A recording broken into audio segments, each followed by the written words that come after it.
In the 1950s, the newly formed British Railways prepared to undertake a highly ambitious plan to revolutionise the nation's war-torn network in order to make it suitable for the 20th century, investing millions of pounds to introduce a widespread refurbishment of the infrastructure, operations and rolling stock of the country.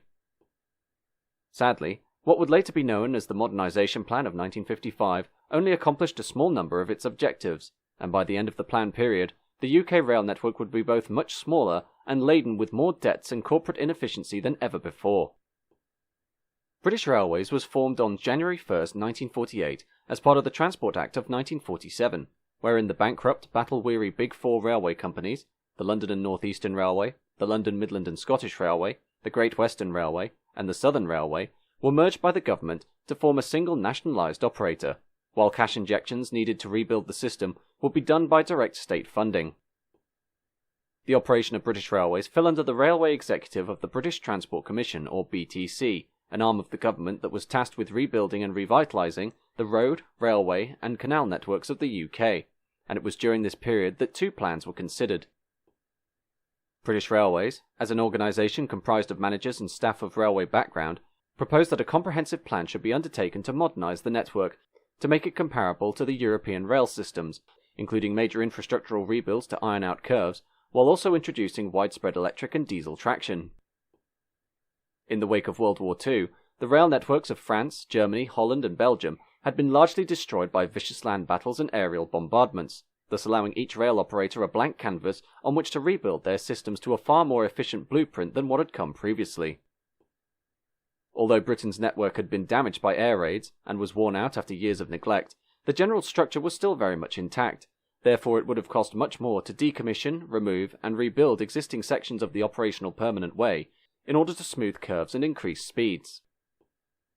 To this end, the BTC proposed instead the introduction of a fleet of new higher efficiency steam locomotives that would act as interim measures before eventually bringing forward widespread diesel traction and limited electrification, a more cost-effective method, but one that would leave many of the previous infrastructural issues in place. In 1951, BTC pushed forward the plan for a brand new fleet of steam engines, resulting in the BR Standard series of locomotives, which, while among the most efficient steam engines ever built, were ultimately a needless stopgap that would only work for less than half their expected operational lifespan. The only other initial modernisation undertaken during the first decade of BR's existence were previous initiatives proposed by the Big Four, including the introduction of early diesel prototypes by the LMS on the Midland Main Line out of London St Pancras, and the electrification of the Woodhead route between Sheffield, Wath and Manchester with 1500 volts DC overhead wires.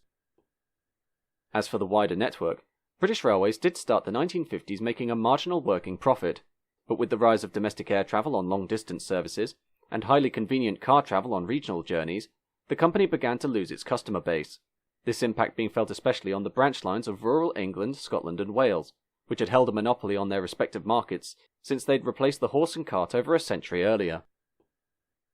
In 1954, the UK government, seeing the losses being made by British Railways, demanded an investigation be made in order to determine how the situation could be remedied, and in December of that year, a report named The Modernisation and Re-equipment of the British Railways was published, the intentions of the plan being to bring the railway system up to date, followed 2 years later by a government white paper that stated the modernisation plan would eliminate BR's financial deficit by 1962. The most important aspects of the modernisation plan were to increase speed, reliability, safety and line capacity, while also making sure that the image of the railway was improved in order to reinvigorate interest in train travel, with the plan proposing a total projected cost of £1.24 million, approximately £29 billion in 2020. The essential objectives of the plan were to electrify the principal mainline routes out of London, including the East Coast Main Line, West Coast Main Line and South Eastern Main Line, to replace steam with diesel traction, to introduce new passenger and freight stock, to re-signal and renew the existing track work, to close branch lines which are either loss-making or duplicated other, more efficient lines, and to create a series of marshalling yards in order to organise wagon-load freight operations more economically. The problem was, however, that the modernisation plan was based on a large series of compromises, while also failing to understand the changing trends in both passenger and freight conveyance. The first issue was that the previously considered comprehensive rebuild of the network to iron out corners and improve speeds was dropped, meaning that all the modernisation plan would do is dress up the existing Victorian-era infrastructure with new traction and signals, while failing to address the main problems that slowed trains down. Secondly, the original BR plans to electrify all main lines out of London, including the lines west to Bristol and Cardiff, north to Leicester, Derby and Nottingham, and east to Ipswich and Norwich, were abandoned, with electrification focusing instead on only 3 lines: the West Coast Main Line to Birmingham, Manchester and Liverpool, the East Coast Main Line to Leeds and York, and the South Eastern Main Line to Dover. In the end, only 2 of these 3 routes would be delivered under the Modernisation plan, the East Coast Main Line electrification being dropped due to the cost of having to rebuild the roof at King's Cross Station in order to accommodate the complex overhead gantries, while the West Coast Main Line was electrified as far as Liverpool between 1959 and 1965, and the South Eastern Main Line was electrified between 1957 and 1961. Next was the introduction of brand new rolling stock for both freight and passenger operations, as older, wooden-bodied carriages from the Big Four era, as well as the original Mark I coach of 1951, were replaced from 1964 by the steel-bodied Mark II coach, a requirement following the Harrow and Wealdstone disaster, when during a collision of 3 fully laden passenger trains on the morning of October 8, 1952, 112 people were killed in what was the worst peacetime railway disaster in British history, the primary cause for deaths in the accident being the fragility of the wooden-bodied rolling stock. For freight, older, wooden-bodied wagons would be replaced by steel-bodied equivalents, while a new series of higher-capacity hopper wagons, tankers, flatbeds and goods vans would improve both the strength of these vehicles while also reducing maintenance costs, but many of these were made redundant as the need for wagon-load freight was replaced by new systems of conveying goods. This leads to the next issue, the creation of multiple vast marshalling yards across the UK in order to improve the efficiency of forming and splitting wagon-load freight trains that had originated with a variety of different private and government customers, the most notable of which were mixed-traffic freights that would have individual wagons owned by said customers. To suit a demand BR perceived to be flourishing, marshalling yards of up to 30 tracks were either introduced or expanded at a variety of strategic locations, including Tinsley, Seven Tunnel Junction, Cadder, and Heeley Mills, complemented by a huge fleet of diesel shunters such as the Class 08. Unfortunately, BR had completely misread the growing trend for containerized shipping during the late 1950s and early 1960s, meaning that the need for wagon-load freight was now being replaced by block trains that had no need to split or be formed at marshalling yards to serve individual customers, rendering most of these facilities obsolete within years of their opening, compounded further by BR being legally bound to its status as a common carrier, wherein it was obliged to provide carriage for virtually any type of goods, regardless of quantity, large or small, between any 2 stations on the network, at set and published rates, while road hauliers and trucking companies had no such legal restrictions, and could therefore both undercut the railway's rates and turn down work that was uneconomic. On the subject of introducing new locomotives, BR intended the large-scale introduction of diesel traction to replace steam, with a total of 2,500 locomotives for mainline service to be procured in 10 years at a cost of £125 million, or £3 billion in 2020, together with the aforementioned replacement of rolling stock at a cost of £285 million, or £6.8 billion in 2020, with long-term aspirations being to electrify all trunk routes that would be operated by 1,100 electric locomotives at a cost of £60 million,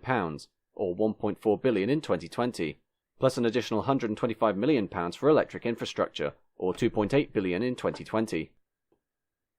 While the concept was sound, the execution was problematic, with the transition from steam to diesel being sharp and uncompromising, with all active steam locomotives, regardless of their age, required to be withdrawn by August 1968, including the then brand new BR standard locomotives, which had only between 4 and 12 years of work under their belts by the time this date came to pass, even though they had been designed to operate until as late as the 1980s.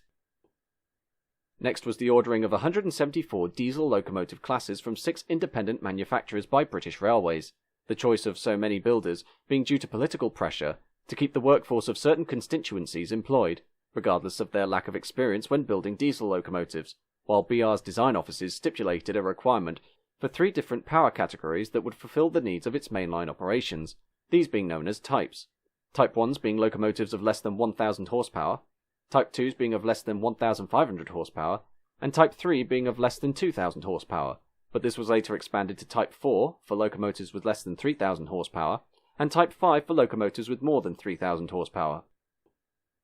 The problem was that BR chose to have diesel locomotives replace steam locomotives on a like-for-like basis, with up to 5 different classes of diesel locomotive per power category that comprised a substantial fleet of engines, while also representing diverse engineering designs that range from their type of transmission, to their engine size, to their operational speed, the purpose being to determine the most successful design elements that would ultimately form longer-term large-scale orders.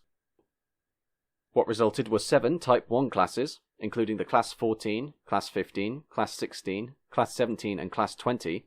as well as some Class 21s and 22s, 10 Type 2 classes, including some Class 21s and 22s, Class 23s, 24s, 25s, 26s, 27s, 28s, 29s and 31s,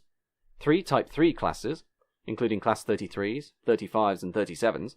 10 Type 4 classes, including Class 40s, 41s, 42s, 43s, 44s, 45s, 46s, 47s, 50s, 52s, and 2 prototypes, and 1 initial Type 5 class, these being the Class 55 Deltics. Of these, each geographical region of the British rail network had different preferences for types of diesel traction, with the Western region preferring the hydraulic classes, including Class 35, 42 and 52, the Midland taking on the extremely heavy diesel-electric Class 40s, as well as Class 44, 45 and 46 peaks, and the Eastern region adopting the highly powerful but small-numbered fleet of 22 Class 55 Deltics.